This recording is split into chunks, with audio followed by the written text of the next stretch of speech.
A Liminal Place Remastered is a game with potential, but currently it is stuck and lost in the Backrooms.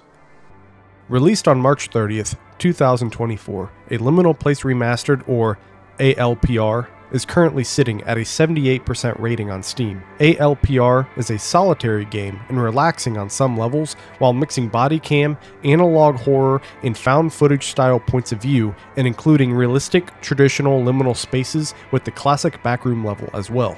So far, I have only 23 minutes of game time while unlocking none of the achievements because, well, there are none. You start the game by waking up in the traditional backrooms with the yellowish off-white colored wallpaper and fluorescent lights.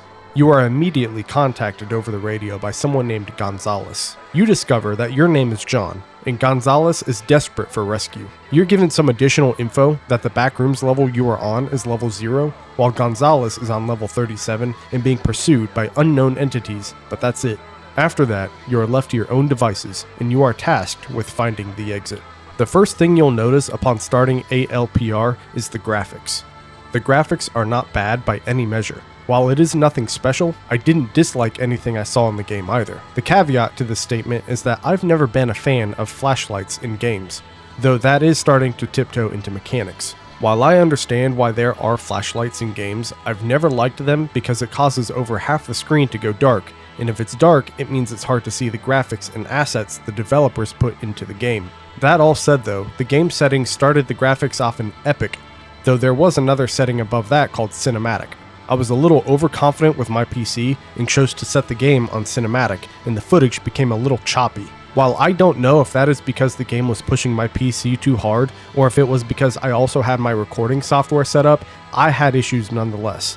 After I finished the game, I dropped the settings back to Epic and I had no issues. Depending on what specs you have for your PC, you may want to keep this in mind for your playthrough.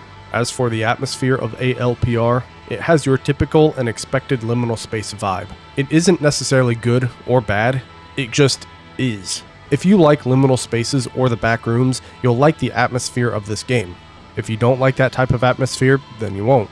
However, while some levels are cliche, some levels feel more horror-esque or even not liminal at all. Going back to the topic of the flashlight, some levels did not feel liminal because I couldn't see. Liminal can be horror, and there is some overlap between the two, but liminal and horror are distinctively their own genres. Having levels that leave half of your screen black so you cannot see except for what is directly in front of you is not liminal, that is horror. That said, the last level of the game, you are on some island with palm trees and the sun and moon rise and set abnormally quick, which is unique and can feel liminal, but the island with the palm trees just felt odd, and not in the liminal sense.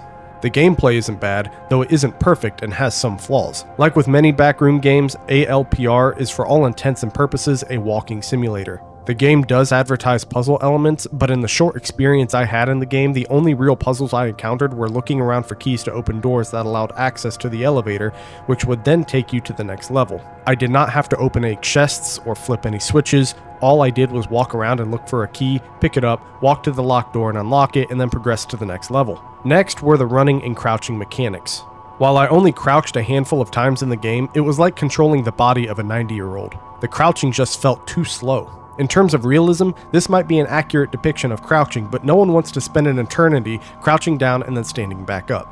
As for running, I felt like it was hardly even a jog. I do not expect to turn into Sonic when I run, but I do expect my run to feel noticeable. On the topic of running, which will help segue into my next point, the UI, in the year of 2024, why do some developers not put a toggle option on running? If crouch can be toggled, then why not running as well? For the 23 minutes of gameplay I had, I am sure I spent at least 20 of them holding down shift with my left pinky. I am not sure about all of you, but I do not have unlimited pinky stamina.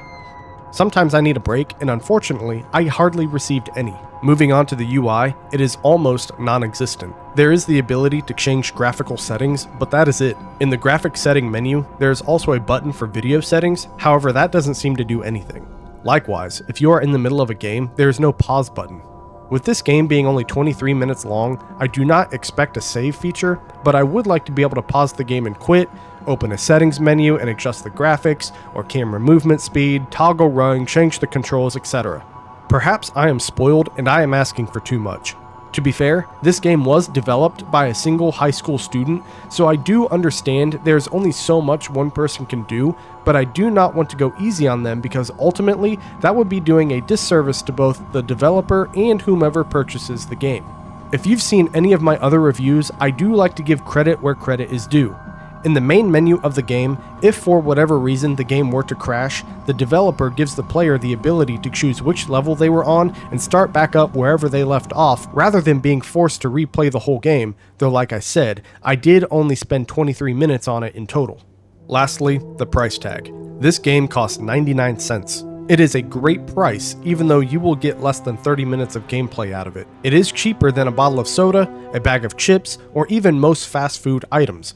On top of that, the 23 minutes I spent on this game was only part 1. There is a part 2 to the game, but after doing a little bit of research, it appears to be nothing more than a playtest for now. The developer labeled this as a DLC, but it is completely free and playable so long as you own the base game of ALPR. The playtest for part 2 was released not even a month ago at the time of this review, so it is fair to assume it is still in development. If you purchase this game, you'll just have to keep your eye on it for a while. With all of that said, I give A Liminal Place Remastered a rating of 6 sausages out of 10.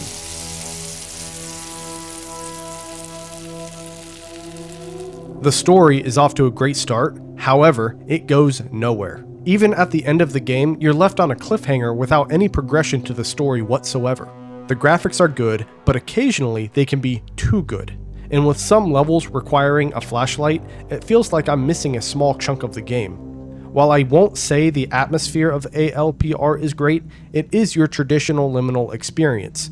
If you like Liminal Spaces or the Backrooms, then you'll like this game. If you don't, then you won't. It's just that simple. My only real complaint is that the developers dipped a little too far into the horror genre with some of their levels. The gameplay has some annoying flaws, however, I think some of them can be easily fixed, such as with the crouching and sprinting speed. If the developer could increase the speed of these two mechanics, I could easily bump this category up from a 4 to a 6. The UI needs some attention. The lack of ability to change any settings besides the graphics does not make this game unplayable, but for some, it may be frustrating. The price tag is completely reasonable as well. $1 for a minimum of 20 minutes of gameplay? Not to mention there's a part 2 to the game that while it is still technically in development, the playtest for this DLC is completely free.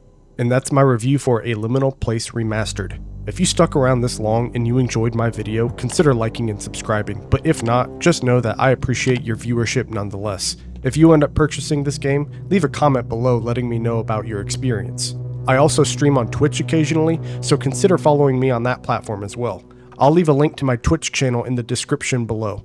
Anyway, I think I'm going to cut my review here. Mahoney out.